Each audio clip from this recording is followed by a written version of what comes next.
To comprehend the profound impact of the Black Plague on medieval Europe, it's imperative to journey back to its origins in the distant steppes of Central Asia. In the early 14th century, an invisible menace was lurking in these vast grasslands, one that would ultimately engulf an entire continent in its dark and deadly embrace. At the heart of this unfolding tragedy were fleas, unwitting carriers of the bacterium Yersinia pestis, the causative agent of the Black Death.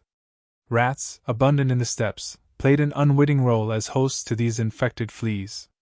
An intricate ecological web connected these creatures, forming the perfect biological storm that would give rise to one of history's deadliest pandemics. The Silk Road, a labyrinth of interconnected trade routes that spanned continents, served as the conduit through which this pestilence began its inexorable journey westward. Merchants, travelers, and adventurers traversed these ancient highways, unknowingly ferrying infected rodents and fleas in their midst. As these unsuspecting carriers ventured further along the Silk Road, they converged upon the bustling port cities of the Mediterranean. Among them was the Italian port city of Messina, the unwitting entry point of the Black Plague into Europe. In the year 1347, this coastal settlement became the stage for a cataclysmic encounter that would forever alter the course of history. The arrival of the Black Plague in Messina marked a fateful turning point for Europe. Unbeknownst to its inhabitants, the lethal pathogen had crossed the threshold, and the continent was now in its merciless grip. The disease, transmitted by fleas that infested rats and, more ominously, humans themselves, exhibited a relentless and inexorable pace of spread. What ensued was nothing short of catastrophic. The Black Plague, often presenting in its most common form as the bubonic plague, ushered in a reign of terror. Those afflicted would experience the sudden onset of fever, accompanied by chills, weakness, and excruciatingly swollen lymph nodes, aptly named buboes. It was a torment beyond imagination. However, the plague was not confined to the bubonic form alone.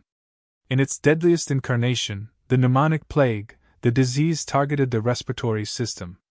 Victims would endure agonizing bouts of coughing, characterized by the expulsion of infected respiratory droplets. Death in such cases was swift and inevitable. The Black Plague's mortality rate was nothing short of staggering. Amidst the horror and despair it wrought upon medieval Europe, the disease exacted a fearsome toll. Estimates, though imprecise, suggest that the Black Death extinguished the lives of an estimated 75 to 200 million individuals across the continent. To grasp the magnitude of this calamity, one must envision entire towns and villages being reduced to ghostly remnants of their former selves. Some communities witnessed the most harrowing devastation, with mortality rates soaring to unthinkable heights. In the darkest corners of Europe, the plague's touch was so merciless that entire populations perished, leaving behind chilling echoes of what was once vibrant civilization. In the worst-hit areas, death claimed up to 90% of the populace, transforming thriving communities into desolate landscapes of suffering and despair. The sheer scale of death was so overwhelming that it defied conventional means of burial. Mass graves, gouged hastily from the earth, became the grim repositories for the countless bodies. These trenches of sorrow bore witness to the inexorable march of death, serving as a stark reminder of the plague's remorseless brutality. In the face of such devastation, survivors grappled with the weight of grief and loss. Families were torn asunder, and the bonds of kinship strained to their limits. The wails of mourners filled the air, and the tolling of funeral bells became a haunting refrain. Europe was plunged into an abyss of anguish, its people left to contemplate the depths of suffering and the specter of death that loomed over them. The arrival of the Black Plague in Europe was nothing short of apocalyptic. Its origins in the distant steppes of Central Asia had birthed a pestilence of unprecedented ferocity. It spread with ruthless efficiency, striking terror into the hearts of all who stood in its path. As medieval Europe grappled with this implacable adversary, it would soon become evident that the Black Plague was not just a medical crisis. It was a cataclysm that would reshape the very fabric of society and history itself. The Black Plague's grim shadow eventually began to recede, but its haunting legacy endured for generations. As Europe emerged from the darkest depths of the pandemic, it became apparent that the continent had been irrevocably altered. One of the most profound changes lay in the shattering of the age-old feudal system. The depopulation wrought by the Black Plague had catastrophic consequences for the feudal structure. Entire villages had been decimated, leaving vast stretches of land untended. The scarcity of labor meant that peasants and workers, previously bound to the land and subservient to the nobility, suddenly found themselves in a dramatically altered landscape. With fewer individuals to toil on the estates of the aristocracy, those who survived held a newfound and potent bargaining power. Wages for laborers and artisans skyrocketed as they realized their irreplaceable value.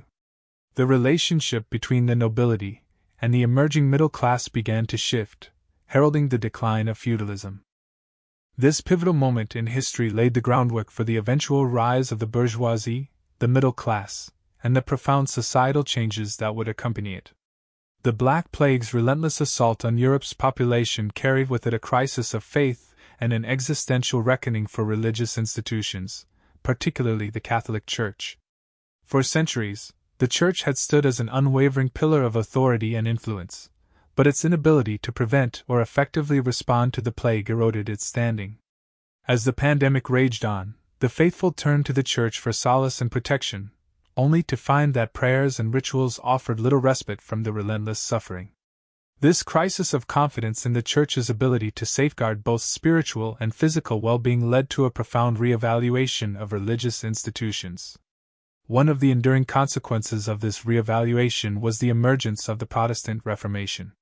The disillusionment with the Catholic Church's response to the Black Plague set the stage for a seismic shift in the religious landscape of Europe. Visionaries like Martin Luther would go on to challenge the Church's teachings and practices, sparking a wave of religious reform that would reshape Christianity and lead to the establishment of Protestant denominations. Paradoxically, the Black Plague played an unexpected role in catalyzing certain advancements in the field of medicine and healthcare. As the disease ravaged communities, survivors who had developed some degree of immunity found themselves uniquely positioned to care for the afflicted. These individuals became the first caregivers and nurses, setting in motion a transformative trajectory for medical practices.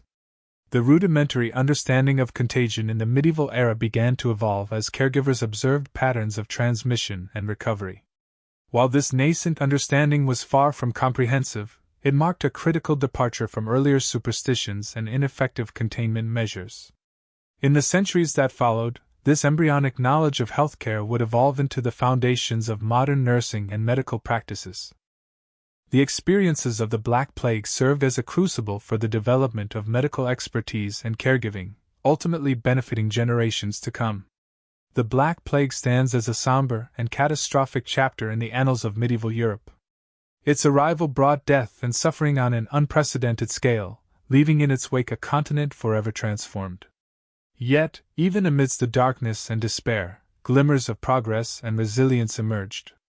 The collapse of feudalism and the rise of the middle class would lay the foundation for the societal and economic shifts that would characterize the Renaissance and the subsequent eras.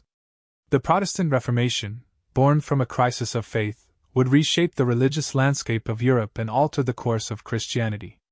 The emergence of caregiving and the beginnings of medical knowledge would ultimately lead to the development of modern healthcare practices. As we reflect on the Black Plague's enduring impact, we are reminded of the indomitable resilience of the human spirit and the capacity of societies to adapt and rebuild, even in the face of unimaginable adversity. In the darkness of that medieval pandemic, seeds of change were sown, ultimately shaping the Europe of the Renaissance and beyond. The aftermath of the Black Plague was nothing short of cataclysmic. Medieval Europe, once teeming with life and activity, now resembled a landscape of desolation. The pandemic's indiscriminate grasp had severed the lifeblood of communities, and the consequences rippled across all facets of society. One of the most striking transformations was the upheaval of established social structures. As the Black Plague claimed the lives of skilled laborers and artisans in staggering numbers, a profound shift occurred in the socio-economic landscape. With the scarcity of workers, those who survived found themselves in a position of unprecedented bargaining power. The resulting surge in wages for laborers and craftsmen marked a tectonic shift in the balance of power, challenging the dominion of the aristocracy. The once entrenched feudal system, where peasants toiled under the yoke of landowning nobles, began to erode. As workers realized their newfound value, they demanded better conditions, higher pay, and greater autonomy. The repercussions of this transformation would resonate throughout history, sowing the seeds for the emergence of the middle class and the eventual transition to more equitable systems of governance. Economic turmoil and famine. The economic fallout of the Black Plague was profound and far-reaching. The devastation wreaked havoc on trade routes, turning them into treacherous pathways plagued by fear and uncertainty. Merchants and traders, once the lifeblood of the medieval economy, found their livelihoods imperiled. The consequences of this economic disruption reverberated across the continent. As the plague's relentless grip continued, the medieval economy spiraled into turmoil. Scarce labor drove up wages, while the reduced workforce stifled production and agricultural output. The result was a sharp rise in food prices, rendering even basic necessities beyond the reach of many. Famine became an all too frequent companion to the plague, amplifying the suffering of a population already pushed to the brink. Communities struggled to secure sustenance, and hunger stalked the land with ruthless efficiency. Desperation turned people against one another, with reports of theft, banditry, and even cannibalism emerging as harrowing indicators of the depths to which society had plummeted. Religious and cultural responses. In the face of such relentless suffering, people sought solace and answers in the realm of faith. The Catholic Church, already a formidable institution, assumed even greater influence during the Black Plague.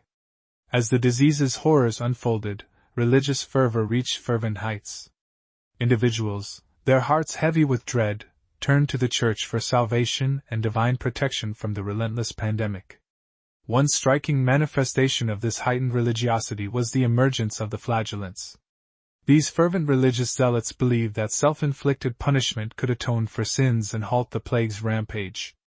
Clad in hooded robes, they roamed the streets, their chants and self-flagellation serving as desperate pleas to the heavens. Artistic and literary expressions of despair. The profound impact of the Black Plague found poignant expression in the arts and literature of the period. Artists sought to capture the pervasive dread and morbidity that hung like a pall over Europe. Paintings of the Dance of Death depicted macabre scenes of skeletons leading individuals from all walks of life to their graves. These haunting images served as a stark reminder of the inescapable specter of death, a constant companion in those dire times.